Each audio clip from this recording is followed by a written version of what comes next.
Kisah Nabi Adam alaihissalam.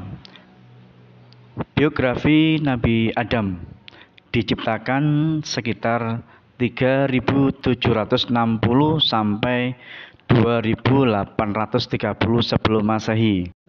Nabi Adam memiliki tinggi badan 60 hasta, kurang lebih sama dengan 27,432 meter. Nabi Adam digambarkan sebagai makhluk yang sangat beradab sekali, memiliki ilmu yang tinggi, dan ia bukan makhluk purba. Nabi Adam berasal dari surga yang berperadaban maju. Turun ke bumi bisa sebagai makhluk asing dari sebuah peradaban yang jauh lebih maju dan cerdas.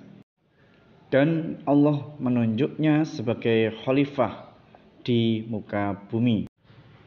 Nabi Adam adalah makhluk yang teramat cerdas, sangat dimuliakan oleh Allah, memiliki kelebihan yang sempurna dibandingkan makhluk yang lain sebelumnya, dan diciptakan dalam bentuk yang terbaik sesuai dengan surat Al-Isra 70.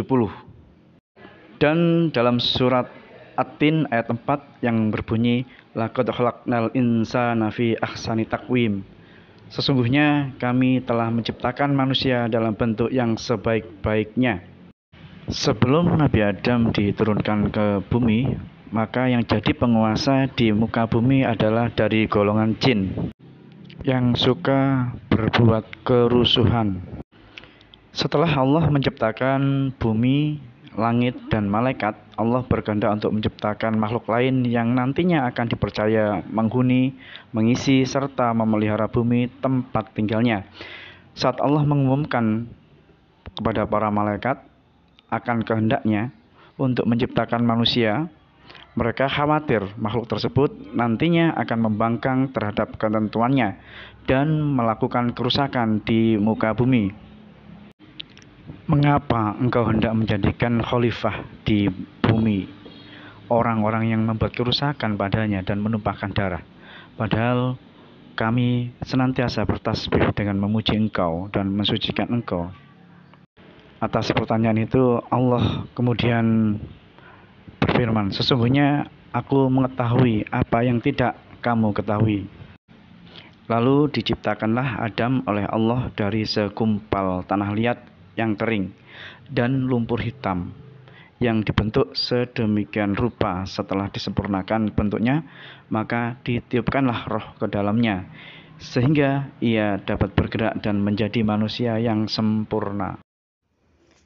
Saat semua makhluk penghuni surga bersujud kepada Nabi Adam atas perintah Allah untuk menyaksikan keagungan Allah, hanya iblis dari bangsa jin yang membangkang dan enggan mematuhi perintah Allah karena merasa dirinya lebih mulia, lebih utama, dan lebih agung dari Nabi Adam. Karena iblis merasa diciptakan dari unsur api, sedangkan Adam hanyalah dari tanah dan lumpur.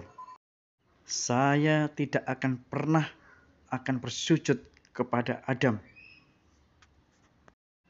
Bukankah engkau ciptakan aku dari api, sedangkan Adam engkau ciptakan dari tanah dan lumpur yang hina?